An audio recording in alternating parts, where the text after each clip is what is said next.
गहलोत सरकार को 2 साल पूरे होने जा रहे हैं और इस दौरान किस विभाग ने कितना काम किया, कितने फैसले खास और कितने फैसले आम किए गए, इसी को लेकर खुद मंत्री बताएंगे उनके विभाग के कामकाज का ब्यौरा और आप देंगे उनकी काम को नंबर। तो चलिए शुरू करते हैं 2 साल बेमिसाल का सिलसिला।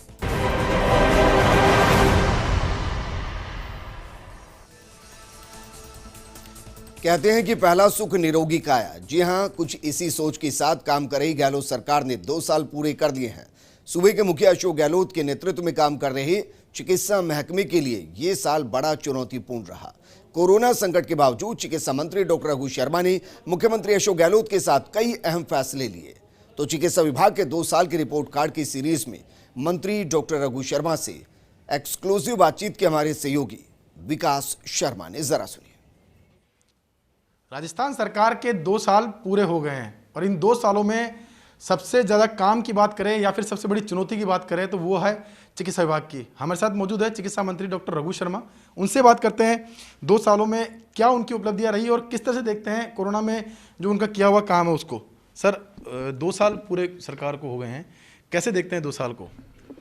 देखिए, जहाँ तक चिकित्सा विभाग की बात है, राजस्थान ने जिस ढंग के काम किए हैं उसकी तारीफ तो प्रधानमंत्री जी भी कर रहे हैं और जिस ढंग से हेल्थ इंफ्रास्ट्रक्चर राजस्थान का मजबूत हुआ है पूरे देश के सामने है। ये चीज़ कोई छुपाने की चीज़ नहीं है। राजस्थान में हमने 2018 में जब विधानसभा के चुनाव हुए थे, हमारे चुनावी घोषणा पत्र के माध्यम से प्रदेश की जनता से 24 वादे चिकित्सा के क्षेत्र के लिए किए थे और मुझे खुशी है आपको बताते हुए कि 90% से ज़्यादा जो बिंदु हमने जनता के सामने रखे थे, 90% से ज़्यादा पे हम काम कर चुके हैं सफलतापूर्वक। अब राजस्थान में जिस ढंग से 70 साल के अंदर 15-16 मेडिकल कॉलेज थे, मुख्यमंत्री जी का संकल्प था ये कि राजस्थान में गरीब का बच्चा भी डॉक्टर बनने का सपना देखे। राजस्थान में हर जिला मुख्यालय पे 500 बेडेड अस्पताल जो मेडिकल कॉलेज के साथ जुड़ा हुआ होता है, जिसमें सारी सुविधाएं होती हैं, वो हर ज़िले के लोगों को मिले। और इसी बात को ध्यान में रखते हुए उनका सोच था कि हर जिले मुख्यालय पर एक सरकारी क्षेत्र का मेडिकल कॉलेज खुले।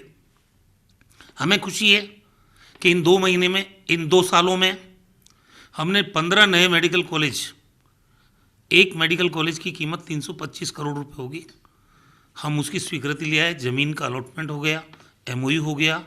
अब 2 महीने में उनके निर्माण का काम शुरू हो जाएगा और हमारी ही सरकार के रहते रहते ये मेडिकल कॉलेज फंक्शनल हो जाएंगे। तो राजस्थान में इतना बड़ा काम, हमने कहा था हमारे चुनावी घोषणा पत्र में, अंगदान और अंग प्रत्यारोपण को हम मजबूती देंगे। हमने सोटो का गठन किया सरकार बनने के बाद। 50 लाख का यहाँ OT बना सिर्फ हार्ट ट्रांसप्लांट का। 2 हार्ट ट्रांसप्लांट सक्सेसफुल हमारे डॉक्टर्स ने किए भी। यहाँ हमारा संकल्प है, यहाँ किडनी का ट्रांसप्लांट होता है, यहाँ पे लीवर का ट्रांसप्लांट शुरू करने की तैयारी हो गई है, डॉक्टर्स और मैन पावर की व्यवस्था की जा रही है। यहाँ पे स्किन बैंक बने और वो काम शुरू हो रहा है। यहाँ लीवर की बात मैंने आपको कही, इसके अलावा हार्ट ट्रांसप्लांट को और मजबूती मिले, उसके अलावा लंग ट्रांसप्लांट का है। मतलब सारी चीज़ें यहाँ हमारे यहाँ डेवलप हो, ये हमारा संकल्प है और उस पर हम काम कर रहे हैं। 50 ICU बेड और यहाँ संक्रमित मरीजों के लिए 20 बेड का ICU शानदार तरीके का डेवलप हुआ। राजस्थान में 4 सुपर स्पेशलिटी हॉस्पिटल्स बने। 150 करोड़ की लागत से बीकानेर में बना, लोकार्पण हो गया। 150 करोड़ की लागत से उदयपुर में बना, लोकार्पण हो गया। 150 करोड़ की लागत से कोटा में बना, लोकार्पण हो गया। 200 करोड़ का सुपर स्पेशलिटी ब्लॉक जो कार्डियक उसके लिए है वो बन रहा है, वो भी जल्दी तैयार होने वाला है। मेरा सिर्फ इतना है कि हमने जनता क्लिनिक की बात की लोगों से, हमने जनता क्लिनिक को मूर्त रूप दिया। शहरी क्षेत्रों में लोगों के डोर स्टेप तक चिकित्सा सुविधाएं पहुँचे, ये संकल्प था मुख्यमंत्री जी का। हमने 15-16 जनता क्लिनिक खोले। उसके अलावा राजस्थान में चिकित्सा के क्षेत्र में मैन पावर की कमी दूर होनी चाहिए। तो जो कमी थी उसका असेसमेंट किया गया। हमने इसी दौर में 735 डॉक्टर्स की भर्ती की पहले, उसके बाद हमने 2000 डॉक्टर्स की भर्ती की।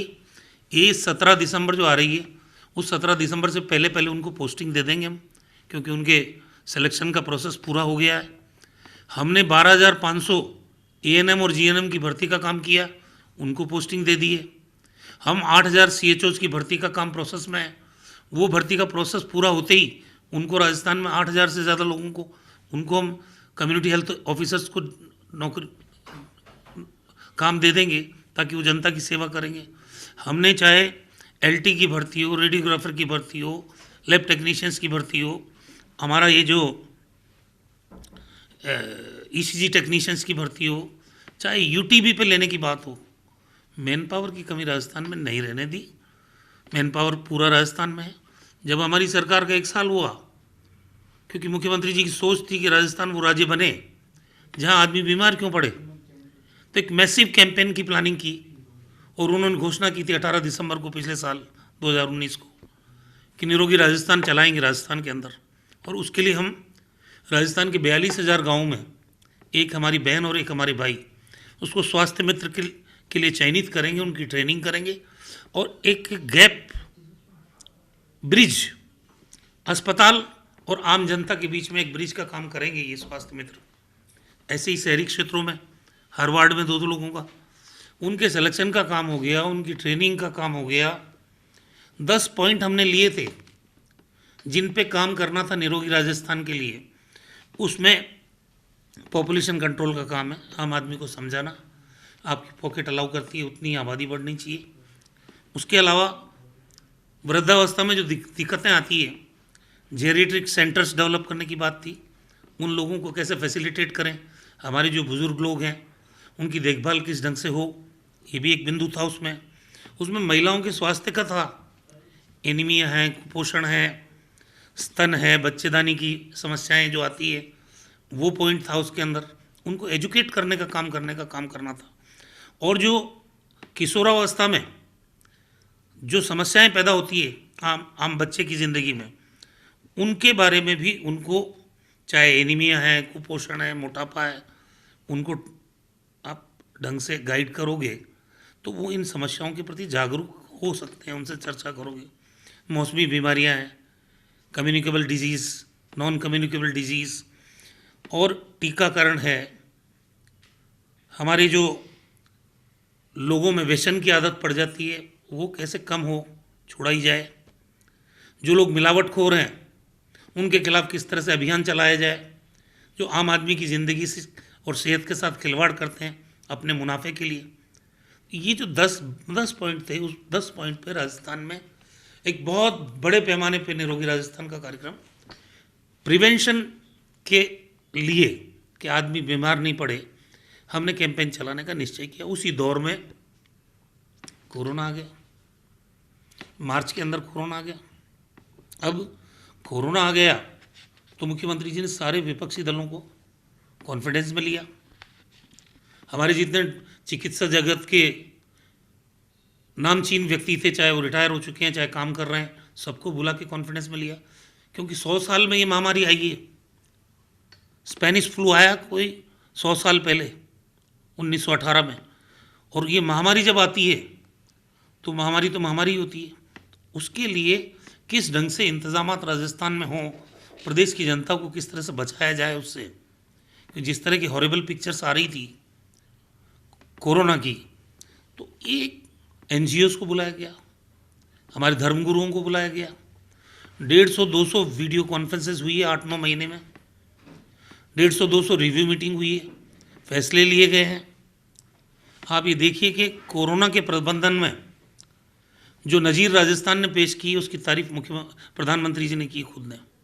हमारा भीलवाड़ा मॉडल चर्चा में रहा, हमारा रामगंज मॉडल चर्चा में रहा, और जिस ढंग से हमने एक टेस्ट करने की क्षमता नहीं थी हमारी। हमको पहला जो पॉजिटिव केस आया इटालियन टूरिस्ट, उसका स्वाब लेके पूना की वायरोलॉजी लैब में भेजना पड़ा। इस हालात में मार्च में राजस्थान था, और मार्च के बाद आज हम दिसंबर में हैं। राजस्थान में 60,000 से ज़्यादा RT-PCR टेस्ट कर रहा है राजस्थान। हम वो टेस्ट नहीं कर रहे हैं जिनकी विश्वसनीयता पे सवालिया निशान लग गए हैं। हिंदुस्तान में 2 ही राज्य ऐसे हैं, तमिलनाडु और राजस्थान, जो 100% RT-PCR टेस्ट कर रहे हैं। और हमने अपनी टेस्टिंग क्षमता जो डेवलप की है, इन 8-9 महीने में डेवलप की 60,000 की है। आने वाले 2 महीने में 1 लाख तक ले जाएंगे उसको। सर 2 मार्च को पहला केस आया था कोरोना का, और उसके बाद में जिस तरह केस बढ़ रहे थे उसी अंदाज में आपने इंफ्रास्ट्रक्चर को मजबूत करने पे बहुत फोकस दिया है, चाहे वो जांचों की बात करें, चाहे वो लैब की बात करें, चाहे वो बेड की बात करें। क्या मानते हैं आज की स्थिति में हम कितने तैयार हैं और किस लेवल तक लेके जाएंगे इस तैयारी को और आगे? देखिए, जब पहला पॉजिटिव केस आया था, हमारे ट्रीटमेंट प्रोटोकॉल की चर्चा पूरे देश में हुई। ICMR ने उसको माना।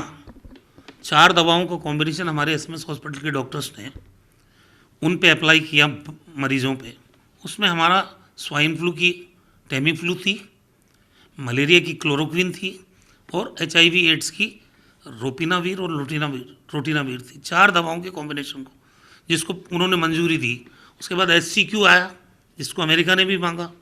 उसके बाद हमारा जो ट्रीटमेंट प्रोटोकॉल था, चाहे हमने प्लाज्मा थेरेपी का काम किया, राजस्थान में शानदार ढंग से लोगों को मोटिवेट किया।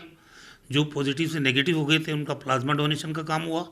उस प्लाज्मा को भर्ती मरीजों पे लगाया गया, गंभीर से गंभीर मरीज को बचाने का काम किया गया। उसके अलावा रेमडेसिविर और टोसिलिजुमेब 40,000 के इंजेक्शन, हिंदुस्तान में कोई राज्य ऐसा नहीं है। अमीर आदमी लगा सकता है, लेकिन मुख्यमंत्री जी ने कहा एक गरीब आदमी की भी ज़िंदगी बचानी है, 40,000 का इंजेक्शन गरीब को भी लगेगा। और उनका प्रोक्योरमेंट हुआ और उनको हमने पहुंचाया छोटे स्तर तक हमारे अस्पतालों में। आज उसकी अवेलेबिलिटी हमारे पास पर्याप्त है। और जिस ढंग से इन इंजेक्शन्स के माध्यम से आम आदमी की ज़िंदगी को बचाया गया है, हमारे ट्रीटमेंट प्रोटोकॉल की तारीफ ही सारी जगह हो रही है। हमने पहले रैपिड रिस्पॉन्स टीमें गठित की, मेडिकल कॉलेजेस में जितनी भी हमारी जो टीमें थी, जैसे ही पॉजिटिव केसेस कहीं आए, क्योंकि शुरुआती दौर में तो ILI सिम्टम वाले केसेस आते थे जिनमें लक्षण नज़र आते थे, तो कॉन्टैक्ट ट्रेसिंग का भी काम, एक्टिव सर्विलेंस का काम, पैसिव सर्विलेंस का काम, राजस्थान के हेल्थ वॉरियर्स ने कोई कसर नहीं छोड़ी है प्रदेश की जनता को बचाने के लिए। और हमारा सबसे बड़ा पैकेज है, कोई आदमी चाहे वो सफाई कर्मी है, संविदा कर्मी है, अगर वो कोरोना की जंग लड़ रहा है तो उसको 50 लाख का बीमा कवरेज मिलेगा। इसको इंश्योर किया हमारे मुख्यमंत्री जी ने। आज राजस्थान उन प्रदेशों में है जहाँ पर वेंटिलेटर्स की कमी नहीं है, जहाँ पे ICU बेड की कमी नहीं है, जहाँ पे ऑक्सीजन सपोर्टेड बेड की कमी नहीं है, जहाँ पे सामान्य बेड की कमी नहीं है। हमने इतना इंफ्रास्ट्रक्चर डेवलप किया। और सबसे बड़ी ज़रूरत पड़ती है कोरोना के अंदर, वो ऑक्सीजन सपोर्ट की पड़ती है। 25,000 से ज़्यादा सिलेंडर हमारी कैपेसिटी हमारे पास मौजूद है। और हमने लिक्विड ऑक्सीजन प्लांट सारे मेडिकल कॉलेजेस में लगाए। हमने ऑक्सीजन जनरेशन के प्लांट सारे मेडिकल कॉलेजेस में और जिला अस्पताल और उपजिला अस्पताल में लगाएं, ताकि किसी जगह सेंट्रलाइज्ड ऑक्सीजन सिस्टम इसी दौर में बिछा है सब जगह। हमने इक्विपमेंट की कोई कमी कहीं नहीं रहने दी है। राजस्थान की राजधानी में हमने डेडिकेटेड कोविड हॉस्पिटल RUHS का जो 1250 बेड से ज़्यादा है, वहाँ 205 बेड ICU है जो विश्व स्तरीय सुविधाओं के हैं, मैं खुद देख के आया उसको। 1000 बेड वो जो ऑक्सीजन सपोर्टेड है। हमने हेल्पलाइन नंबर दिया 181, लोगों की ज़िंदगी बचाने में इतना कारगर सिद्ध हुआ। आप एक कॉल करिए, वहाँ लोग बैठे हुए हैं, 10 लाइन है, 24 आवर्स आपको एम्बुलेंस आएगी, घर से ले जाएगी। जैसे ही एम्बुलेंस से उतरेंगे, व्हील चेयर पर ऑक्सीजन सपोर्ट आपको दिया जाएगा, ताकि आपकी ज़िंदगी को कोई खतरा नहीं हो।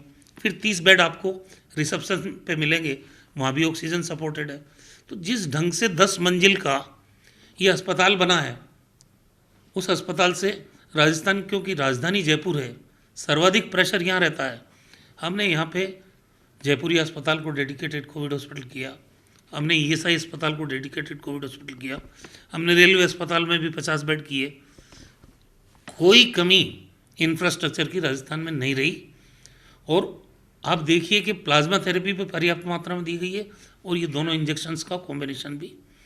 तो राजस्थान का मृत्यु दर पूरी दुनिया की कह रहा हूँ, बाद में दुनिया और देश 0.86% है।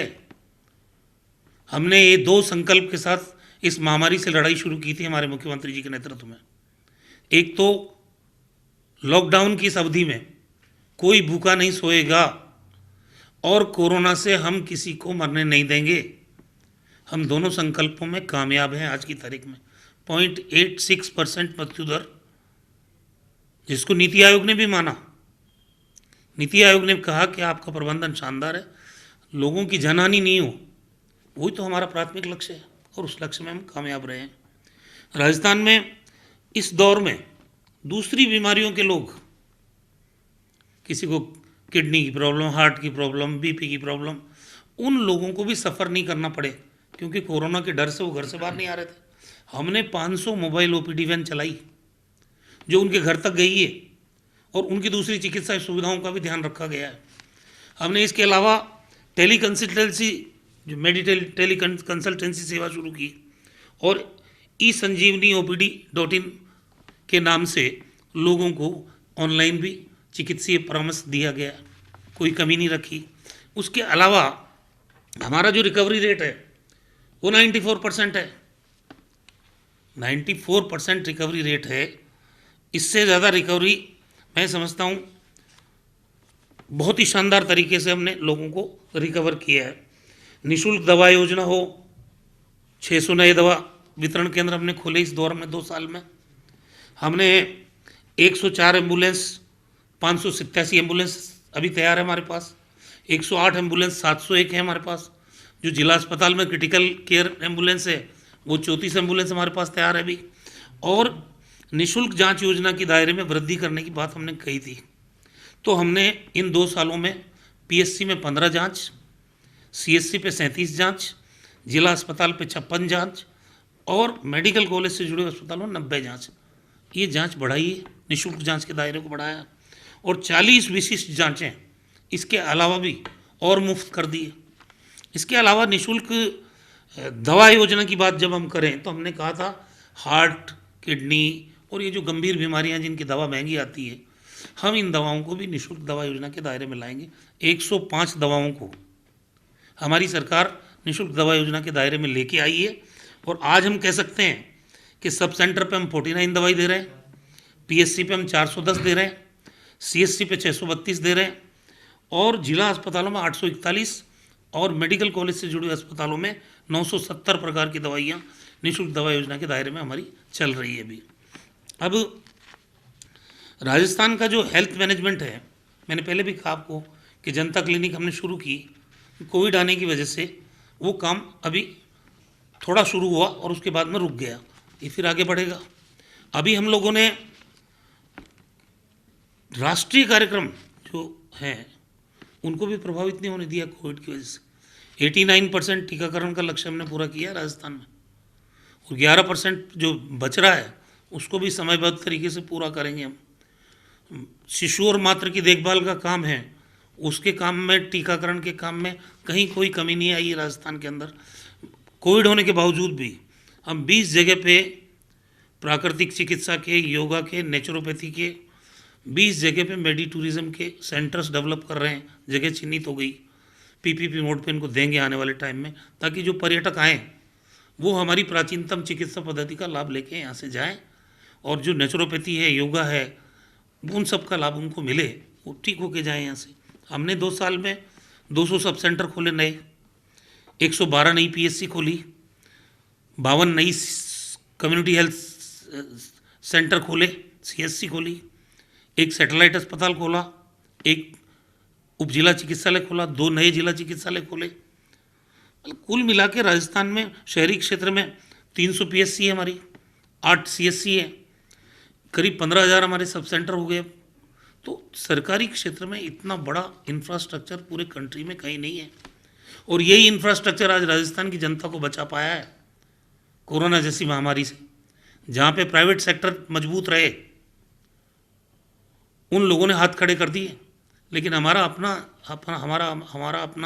इंफ्रास्ट्रक्चर इतना मजबूत था कि हम इस महामारी से मुकाबला कर पाए और लोगों को आर्थिक बोझ भी नहीं पड़ने दिया।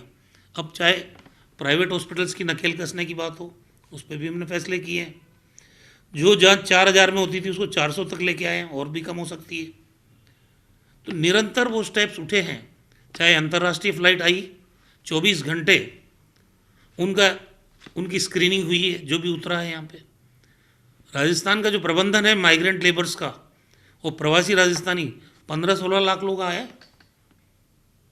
और 15-16 लाख लोग जब आए अपने गांव में, तो जो हमने विलेज कमेटी में बनाई, जिस ढंग से होम क्वारंटीन का प्रबंधन किया गया, अड़ोस पड़ोस वालों की गारंटी के साथ कि 14 दिन ये प्रोटोकॉल नहीं तोड़ेंगे, सरकारी क्वारंटीन में फैसिलिटीज़ डेवलप की गई, ACS स्तर के अधिकारी को सिर्फ क्वारंटीन फैसिलिटीज़ 1 लाख बेड हमने तैयार किए। राजस्थान में जो माइग्रेंट लेबर्स का समस्या थी, उसके बारे में भी ACS स्तर के एक अधिकारी को पूरे टाइम जिम्मेदारी दी गई, और जितने बड़े ज़िले थे वहाँ वरिष्ठ IAS अधिकारियों की ड्यूटी लगाई गई, इंचार्ज वो थे, सारे कोरोना का प्रबंधन वो देख रहे थे। और सबसे बड़ी ताज्जुब की बात है कि जिस तरह से दुर्गति हुई पूरे देश के अंदर जो हमारे माइग्रेंट लेबर्स की, राजस्थान फॉर्चुनेटली वो प्रदेश है जहाँ मुख्यमंत्री जी ने SDM की जिम्मेदारी लगाई। कोई किसी प्रदेश से आए, राजस्थान के अंदर एक भी व्यक्ति पैदल चलता हुआ नज़र नहीं आना चाहिए। शेल्टर होम बनाएगा SDM, खाने की व्यवस्था करेगा, और ट्रांसपोर्ट के माध्यम से उसके गंतव्य स्थान तक माइग्रेंट लेबर को छोड़ के आएगा, क्योंकि बहुत भयावह तस्वीर देश ने देखी है उस दौर में।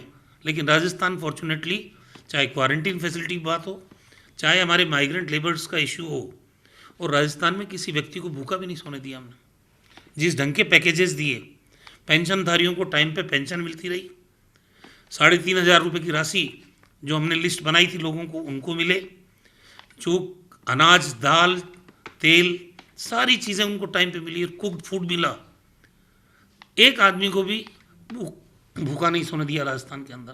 तो इस संकल्प के साथ कि एक व्यक्ति की मौत नहीं हो, एक व्यक्ति भूखा नहीं सोए, राजस्थान में कोरोना के इस दौर में राजस्थान के लोगों को हमने अपनी सेवाएं दी है। सर, कोरोना की बात करें तो सख्ती भी दिखाई, दूसरी ओर मानवीय दृष्टिकोण भी रखा, चाहे वो शव देने की बात हो, चाहे वो परिजनों को साथ रखने की बात हो, या उनको उनके घर से सामान पहुंचाने की बात हो। ये जो ग्रास रूट के जो प्रॉब्लम्स थी उनको भी आपने फेस किया और उनका समाधान भी किया, ताकि लोग कोरोना की जाँच भी कराने लगे और अस्पतालों में पहुँचने लगे। कैसे देखते हैं उसको? देखिए, राजस्थान तो मैं कह रहा हूँ ना कि संवेदनशील प्रदेश है, और एक संवेदनशील मुख्यमंत्री के नेतृत्व में जिस ढंग से हमारे प्रबंधन हो रहे हैं, क्योंकि हर चीज़ को वो माइन्यूटली देखते हैं, खुद देखते हैं, किसी व्यक्ति को कोई तकलीफ नहीं होनी चाहिए। एक निर्वाचित सरकार के मुखिया की जिम्मेदारी होती है, एक सरकार की जिम्मेदारी होती है, और हमें गर्व है इस बात का कि वो बहुत संवेदनशील तरीके से अपने उत्तरदायित्व का निर्वहन कर रहे हैं, किया है, आगे भी करेंगे। सर, चिकित्सा विभाग के साथ ही आप जनसंपर्क का काम भी देख रहे हैं, कैसे देखते हैं विभाग के काम को, और प्रचार प्रसार विभाग की जो सरकार की योजना है उसको किस तरह से देखते हैं? देखिए, मैं तो राजस्थान में जिस ढंग से सरकार ने, क्योंकि अभी हमारे प्रभारी अजय माकन जी आए थे और उन्होंने रिपोर्ट ली थी अलग अलग मिनिस्टर्स से अपने अपने विभाग के हिसाब से, तो जो 2 साल में काम हुआ है, बावजूद इसके कि हम सदी की भीषणतम महामारी के दौर से गुजर रहे हैं, पर राजस्थान में जिस ढंग से, चाहे हायर एजुकेशन हो, चाहे आप एजुकेशन हो, चाहे हेल्थ हो, चाहे रोड हो, चाहे पानी बिजली की बात हो, राजस्थान ने, चाहे सोशल सिक्योरिटी की बात हो, राजस्थान ने सरकार होने का एहसास दिलाया आम आदमी को कि सरकार है आपके साथ। पंचायत राज में, नरेगा में लेबर चाहे 50 लाख की संख्या से ज़्यादा पार किए हों, हर क्षेत्र में राजस्थान में उल्लेखनीय काम हुआ है। ये भारतीय जनता पार्टी वाले, इनके पास गिनाने को कुछ नहीं है, सिर्फ ये आलोचना करने के नाम पर आलोचना करते हैं। और जिस ढंग से नकारात्मक रवैया प्रतिपक्ष का राजस्थान में है, मैं समझता हूँ इससे ज़्यादा दुर्भाग्यशाली चीज़ नहीं। इनका मूल लक्ष्य ही सिर्फ आपका सत्ता प्राप्ति करना है। अगर अकाउंट लेना है तो आप थम्पिंग मेजोरिटी से दिल्ली में बैठे हो, राजस्थान के हकों के लिए 25 सांसद जो जीत के गए बीजेपी के, उन्होंने अपना हक अदा किया कि नहीं किया? क्या किया? अचीवमेंट तो बताओ। हमसे सवाल करने वाले कौन हो? हम राजस्थान की जनता के चुने हुए नुमाइंदे हैं, हमारी सरकार है, हमारा कमिटमेंट है, हम जो वादा करके आए हैं वो पूरा करेंगे और उनका दिल जीतेंगे आने वाले टाइम में। लेकिन आप भी तो अपना हिसाब बताओ भाई। बिल्कुल सर, विपक्ष की जो भूमिका रही है, चाहे वो बात करें कोरोना मैनेजमेंट में कई चीज़ें सीधी सवाल उठे थे, मौतों को लेकर सवाल उठे थे, कोटा वाले इशू को लेकर के बिना बात का कुछ इशू बनाया गया। क्या देखते हैं उनको कि विपक्ष की भूमिका जो है कैसी रही उसमें? नकारात्मक भूमिका। दुर्भाग्य है कि विपक्ष ने किसी मौके पर, हमने कोरोना में उनको साथ लिया, उनको विश्वास में लेके काम करने की कोशिश की, भाषण दूसरे दिए, विधानसभा में भी उनकी जो तकरीर थी आप उनको उठा के देख लीजिए, हर जगह नकारात्मक रवैया। मैं समझता हूँ कुछ गंभीरता दिखाते वो, कई चीज़ें ऐसी होती है जो राजनीति से ऊपर उठ के होती है। ये महामारी का दौर था, इसमें भी राजनीति करने से नहीं चूके वो लोग, और जिस ढंग के आरोप प्रत्यारोप उन्होंने लगाए, हमें तो दुख है इस बात का, लेकिन हम विचलित नहीं हुए। हमने अपने कर्तव्य बोध को ध्यान में रखा। हमारा लक्ष्य था आम आदमी की ज़िंदगी बचाना, और हम उस काम में लगे रहे। सर, अंतिम सवाल है, अगले 3 साल का लक्ष्य क्या है, और कुछ मन में ऐसी बात जो अभी तक आप नहीं कर पाए और अगले 3 साल में आप करेंगे, कुछ पॉइंट्स ऐसे? देखिए, राजस्थान चिकित्सा क्षेत्र में उत्कृष्ट सेवाओं का केंद्र बने पूरे कंट्री में, और अभी हम यहाँ पे करीब 300 करोड़ से ज़्यादा की 22 मंजिला आईपीडी टावर बनाने का हमारा लक्ष्य, काम शुरू कर रहे हैं, जिसमें चाहे स्पोर्ट्स मेडिसिन, स्पोर्ट्स इंजरी, अलग अलग फ्लोर पे अलग अलग शानदार आईसीयू होंगे, क्यूबिकल, कॉटेज, सारी चीज़ें उसमें होंगी, और हर जगह जांच की सुविधा भी हर फ्लोर पे होगी। उसके अलावा यहाँ कार्डियक जो यूनिट बन रही है इमरजेंसी के पास, वो डेवलप हो अच्छी ढंग से। हमारा हेल्थ इंफ्रास्ट्रक्चर, ये जो राजस्थान का राजधानी का केंद्र एसएमएस हॉस्पिटल है, ये तो हमारा रेफरल हॉस्पिटल बने, पूरे देश से लोग आते हैं यहाँ हमारी योजनाओं का लाभ उठाने के लिए, आस पड़ोस के राज्यों के लोग आते हैं।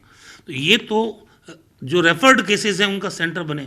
बाकी नियर बाई में चाहे गणगौरी हो, चाहे हमारे कांवटिया हो, चाहे हमारे जो बगल के टाउन्स हैं, इसका प्रेशर कम करने के लिए हम आने वाले टाइम में प्लानिंग के साथ हमने स्टेट कैंसर इंस्टीट्यूट बनाया है, शानदार बनाया वो, और इसी तर्ज पे हम राजस्थान की राजधानी में भी बनेगा हेल्थ इंफ्रास्ट्रक्चर, और राजस्थान के हर जिला मुख्यालय पे इंफ्रास्ट्रक्चर बनेगा 15 नए मेडिकल कॉलेज के साथ। वहाँ 500 बेड के 300 बेड से शुरू होगा, ग्रेजुअली 500 बेड तक पहुँचेगा, अस्पताल डेवलप होंगे। उसके अलावा हमने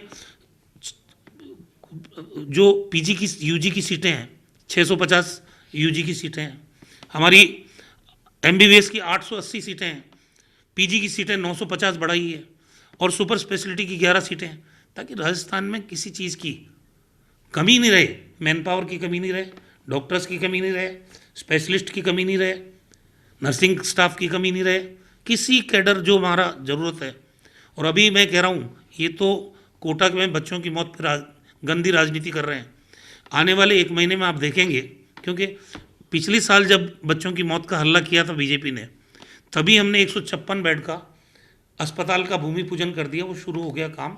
अब भवन बनने में जो समय लगेगा उसको तो लगेगा, लेकिन 156 बेड का अस्पताल जब वो बन जाएगा, आज भी मैंने चिकित्सा शिक्षा सचिव और हमारी जो कमेटी गई थी, हमने बहुत सारे डिसीजंस लिए हैं। आज वो राजस्थान में कोटा ही क्यों, हर अस्पताल में कोई भी व्यक्ति अपने इलाज के लिए आए तो इस उम्मीद से आए कि मैं जहाँ जा रहा हूँ वहाँ से सुरक्षित आऊँगा, मुझे संपूर्ण चिकित्सा सुविधा मिलेगी।